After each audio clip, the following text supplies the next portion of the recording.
Chaque jour, du lundi au samedi, suivez le journal du Scoop FM à 18h30, 21h30, 8h juste, 12h30 et 16h juste sur la 98.5 MHz Kipushi 24 Radio, la chaîne partenaire. Scoop FM, la neutralité réelle. Une nouvelle session du journal sur les antennes de Scoop FM. Mesdames, Messieurs, bonjour et bienvenue. À présent, voici les principaux titres.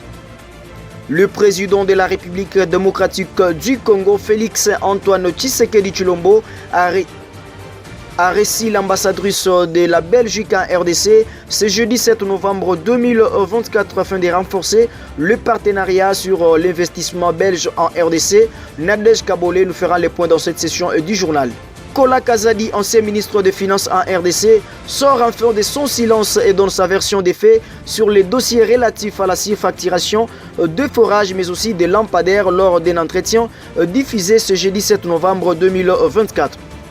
Nous parlerons également santé dans cette session du journal La République démocratique du Congo est parmi les pays choisis pour lancer la campagne de vaccination contre le monkeypox. Les détails, vous les aurez au cours de cette session du journal. Mesdames, Messieurs, bonjour et bienvenue. Comme annoncé dans le sommaire, l'ambassadrice de la Belgique en RDC a été reçue en audience à la Cité de l'Union africaine par le président de la République démocratique du Congo ce jeudi 7 novembre 2024. Une rencontre qui s'inscrit dans une dynamique de partenariat avec un accent particulier sur l'investissement belge en République démocratique du Congo. Nadège Kabole pour plus de précisions. Après sa mission dans le sud Ubangui, Roxane de Belle-Darling, ambassadrice de Belgique en RDC, a été reçue le jeudi 7 novembre 2024 à la Cité de l'Union africaine par le président de la République Félix Tshisekedi. Cette rencontre stratégique vise à consolider les relations bilatérales entre les deux pays avec un accent particulier sur les investissements belges en République démocratique du Congo. Au cours de cet échange, l'ambassadrice belge a présenté au chef de l'État un projet ambitieux visant à créer une zone économique spéciale dans cette région. Cette initiative s'accompagne d'un plan de développement d'un corridor commercial stratégique reliant la RDC au port de Douala au Cameroun. Ces corridors joueraient un rôle crucial en facilitant l'exportation des produits agricoles congolais, renforçant ainsi l'intégration régionale et la compétitivité économique de la RDC sur les marchés internationaux. Profitant de cette occasion, Roxane de Belle-Darling a salué les efforts du gouvernement congolais pour l'amélioration du climat des affaires, un aspect essentiel pour attirer et fidéliser les investisseurs étrangers. La volonté du chef de l'État de transformer les cadres économiques est manifestée et inspire confiance, a-t-elle déclaré. Elle a également souligné le rôle central des entreprises belges déjà implantées en RDC. Si ces entreprises perçoivent des progrès tangibles, elles deviendront des ambassadrices en RDC, attirant d'autres investisseurs. Cela pourrait enclencher un cercle vicieux pour l'économie congolaise, a-t-elle renchéri. Notons que cette visite dans le sud Ubangui, suivie de son entretien avec les présidents, illustre un engagement renouvelé et a renforcé les échanges économiques et diplomatiques. Cette démarche pourrait marquer le début d'une ère pour la coopération RDC-Belgique avec de perspectives prometteuses pour les deux pays. Les sénateurs ont procédé ce jeudi 7 novembre 2024 à l'adoption du calendrier des travaux de la session ordinaire de septembre 2024. C'était lors d'une plénière sous la conduite de Jean-Michel Sama-Lukonde Kenge, président de la Chambre haute du Parlement. Le président du Sénat, Jean-Michel Sama-Lukonde Kenge, a indiqué que les projets de calendrier présentés ce jour à la plénière avaient été préalablement examinés et adoptés par la conférence des présidents de la Chambre haute de cette séance plénière. Suivez les détails avec Gracia Akilimali. Dans son speech, le président de la Chambre haute du Parlement, Jean-Michel Sama-Lukonde, a précisé que, au niveau de la conférence de présidents, ce calendrier a été choisi conformément au règlement intérieur, n'inscrivant que le projet qui sont en maturité, pour lequel ils ont été régulièrement saisis et ayant suivi toute la procédure pour être inscrits au calendrier. À ceux qui n'ont pas encore vu leur initiative dans le calendrier, Jean-Michel Sama-Lukonde Kenge revient sur la procédure à suivre jusqu'à l'inscription de nouvelles matières dans le calendrier. Faisant lecture de contenu du projet de ces calendriers, le rapporteur de Sénat, Nerfiti Ngoudiaza, a fait savoir que ces calendriers comprend principalement l'examen et l'adoption de quelques projets de loi, notamment examen et adoption du projet de loi de finances pour l'exercice 2025, examen et adoption de projet de la loi portant reddition de comptes de l'exercice 2023, examen et adoption du projet de loi de finances rectificative exercice 2024 et l'examen et adoption du projet de loi autorisant la rectification par la République démocratique du Congo de l'accord portant création de l'agence de facilitation de transport en transit du corridor désigné en République d'Angola le 27 janvier 2023, etc. À cette adoption revient après l'installation officielle de membres du bureau de commission permanente et du comité de conciliation et de l'arbitrage, notant que selon les dispositions pertinentes des articles 74 et 75 du règlement intérieur du Sénat, la conférence de présidents est l'organe de concertation du Sénat.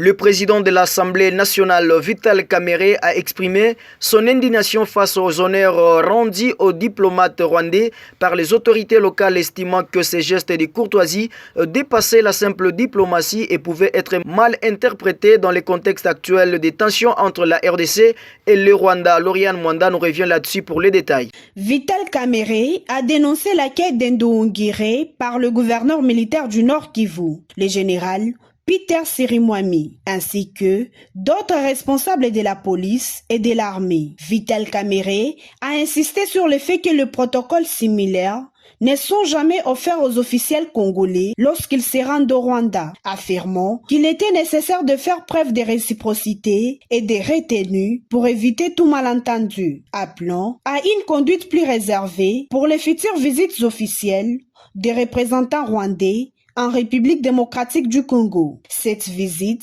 d'Ndoungiré intervient dans le cadre du lancement des vérifications ad hoc renforcées, un dispositif trilatéral incluant le Rwanda, la République démocratique du Congo et l'Angola.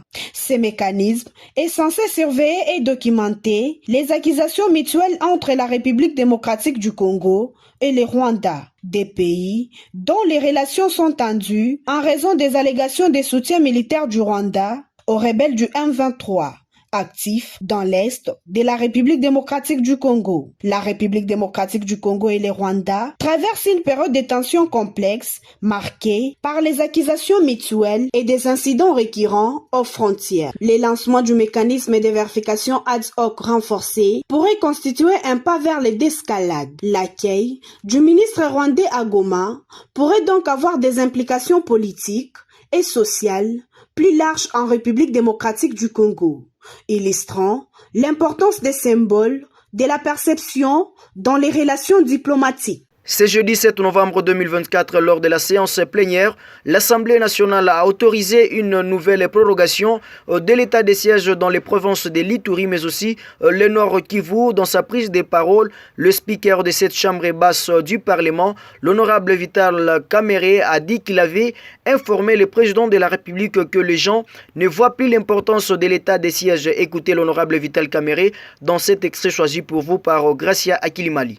Dans la salle, effectivement, qui s'interroge si les mesures d'assouplissement que le gouvernement a annoncées depuis près d'un mois, les gens ne voient plus l'importance de l'état de siège et qu'il est bon que lui-même, en tant que commandant suprême, puisse recevoir nos amis qui vivent là-bas, qui étaient pendant les vacances parlementaires. Je parle des députés du Sud, Nord, Kivu et de l'Ituri. Ils ont des éléments à donner au président, à votre autorité, c'est-à-dire le président de la République, qui pourrait éclairer votre religion et aller dans le sens attendu par tout le monde. Il a marqué son accord Nous l'avons annoncé dans les sommaires, pointer du doigt et traiter de tous les noms et de tous les mots au sein de l'opinion concernant les dossiers relatifs à la surfacturation des prix des forages et lampadaires. L'ancien ministre des Finances Nicolas Kazadi-Kadiman est sorti du silence pour donner sa version des faits à travers un entretien diffusé le jeudi 7 novembre 2024. Je vous convie de les suivre dans cet extrait. Choisi pour vous par Gracia Akilimali. La manipulation médiatique a voulu me faire passer pour celui qui a décidé d'acheter des forages de 5 000 $ qu'on met dans les coins de la maison à 300 000 $. C'est ça dans l'imaginaire des gens. Ça, c'est une manipulation malhonnête. Et elle a été sciemment entretenue. De un, je n'ai jamais dit qu'il y avait surfacturation. Même au briefing, j'ai dit, on m'a demandé, vous pensez qu'il y a surfacturation ou pas? J'ai dit, je ne suis pas en mesure de le dire. J'ai donné un avis en tant que ministre des Finances, mais je ne peux pas me prononcer sur la surfacturation. Et d'ailleurs, je vais demander au procureur d'ouvrir une enquête sur la question de la surfacturation pour qu'il nous dise s'il y a eu surfacturation ou pas. Mais la mauvaise foi avait déjà occupé les esprits en disant, forage, il y a 5 000, il y a Tekiangon à 300 000. Ça, c'est malhonnête. Ça, c'est injuste. Juste parce que l'homme est à abattre à tout prix. Et je vais vous dire, je vous ai donné le prix du projet prise, je vais vous les donner. Je n'ai jamais pensé qu'il y avait surfacturation. Jamais. J'ai juste pensé qu'il pouvait y avoir des ajustements, qu'on devait savoir de quoi on se passait. Et ça, c'était au ministre Roubota de me convaincre, parce que c'est lui qui a la charge du contrôle. Ma charge était de payer. J'étais, selon le contrat, obligé de payer 79 millions la première année. Mon prédécesseur, le ministre Sélé, l'avait écrit dans une lettre clairement. Je marque mon accord sur instruction de ma hiérarchie. Je marque mon accord pour faire un montage financier pour financer les 400 millions en 5 tranches annuelles. Et donc, la première tranche annuelle, c'était 79 millions. C'était ça mon obligation. Si je les avais disponibles, je les aurais payés en une fois. Le suivi de l'exécution, ce n'était pas moi, c'était le ministre. Honorable, vous avez parlé de cette affaire de forage. Ma question, c'est pourquoi est-ce que vous avez décidé le paiement en procédure d'urgence? Pourquoi je l'ai fait? Pour une raison simple. D'ailleurs, au moment où j'ai fait le premier paiement, en même temps que je faisais le paiement, j'écrivais au ministère du Budget pour qu'il prépare la suite. D'abord, c'est-à-dire qu'il prépare le paiement, le DTO, qui va venir régulariser la première tranche payée et puis qui va venir couvrir les tranches suivantes. Je n'ai jamais eu de suite du ministère du Budget. S'il y avait un problème, il aurait dû me dire. Soit ça arrive, soit non, vous avez fait une erreur, il ne fallait pas payer, voilà. Rien du tout. Plusieurs points sont évoqués au cours des états généraux de la justice congolaise qui se tiennent à Kinshasa. Que faut-il attendre à l'issue de ces assises? Maître Peter Mbala est joint au téléphone depuis Kinshasa par Christian Mouchampa. De prime abord, je veux relever que cela date de plus de 9 ans que le même état généraux était organisé à Kinshasa au travers le ministère de Justice et Garde des Sceaux. Et des deux, c'est au regard des investigations du ministre, le présent ministre de la Justice, son Excellence Constant Mutamba, ayant constaté plusieurs bavures, déviations et délits de justice, qu'il a estimé bon que les États généraux devraient être convoqués pour essayer de remettre la pendule à l'heure au fin de redorer l'image de la justice tant décriée malade. Donc, il y a beaucoup alors des choses qui ont été relevées lors du lancement des États généraux, notamment par le chef de l'État qui n'a pas cessé de jeter des fleurs sur la bravoure du ministre d'État, Excellence Constant Mutamba, et aussi appelé à une bonne collaboration interinstitutionnelle. Et le ministre, pour sa part, vous le savez, qui s'est déjà engagé, n'est-ce pas, dans cette problématique qui agace la population, les surpeuplements de lieux d'incarcération. Donc, il y a cette histoire-là aussi qui n'est pas bon et qu'on doit en parler. Il y a, comme il a dit, 90% de dossiers en conflit qui subissent l'injustice. Ce sont des dossiers fonciers où les paisibles citoyens se voient ravir leurs parcelles.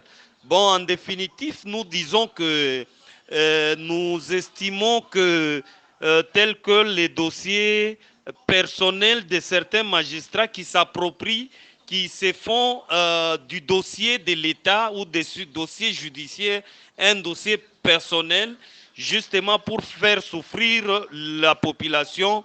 Ces genres de dossiers doivent cesser. Les régimes des mandats d'amener, par exemple, les mandats d'amener ne peuvent être décernés que lorsque l'on constate, les magistrats constatent que la fuite de l'inculpé est à craindre et que l'infraction commise risquerait de troubler l'ordre public. La victoire de Donald Trump à la tête des États-Unis d'Amérique célébrée avant la publication officielle des résultats à l'élection présidentielle américaine intéresse la classe politique africaine. Les retours de Donald Trump à la tête des ISA pourraient-ils être bénéfiques pour les pays africains? Ornikar Banza, analyste politique indépendant depuis l'ICACI, pense que sa réélection est bénéfique pour le continent africain. Je crois que la réélection de Donald Trump aux États-Unis, c'est d'abord une joie pour les États-Unis avant d'être une joie pour l'Afrique, par le fait que Donald Trump a toujours une très bonne manière de gérer les États-Unis. Et Donald Trump, c'est quelqu'un qui est fort parce que les États-Unis méritent nécessairement une personne très forte qui doit gérer les institutions, parce que comparativement à ce que nous avons assisté à la législature passée ici, vous allez vous rendre compte que avec Biden, ça n'a pas été tellement très bien. Et alors, par rapport à l'Afrique, je crois que c'est aussi un homme bien par rapport à l'Afrique, par le fait que Donald Trump prend beaucoup plus la gestion des États-Unis et non cette position d'utiliser les richesses des autres continents, dont l'Afrique. Et alors, par conséquent, quand il a été élu, nous nous sommes dit que c'est très bien pour nous, parce que Donald Trump a toujours dit l'Amérique aux Américains. Et alors, nous nous disons, par le fait qu'il a toujours dit l'Amérique aux Américains, donc nous aussi, nous irons dans cette position-là de dire l'Afrique aux Africains. Et alors, Donald Trump n'a pas cette logique-là d'aller dans le sens de manipuler les Africains et d'utiliser leurs richesses. À ce niveau, je crois que ça sera bénéfique pour notre continent. C'est la fin de ce journal, mesdames, messieurs. Merci de l'avoir suivi et surtout, restez toujours branchés à la chaîne de la neutralité réelle. Chaque jour, du lundi au samedi, suivez le journal du Scoop FM à 18h30, 21h30, 8h juste, 12h30 et 16h juste sur la 98.5 MHz Kipushi 24 Radio, la chaîne partenaire. Scoop FM, la neutralité réelle.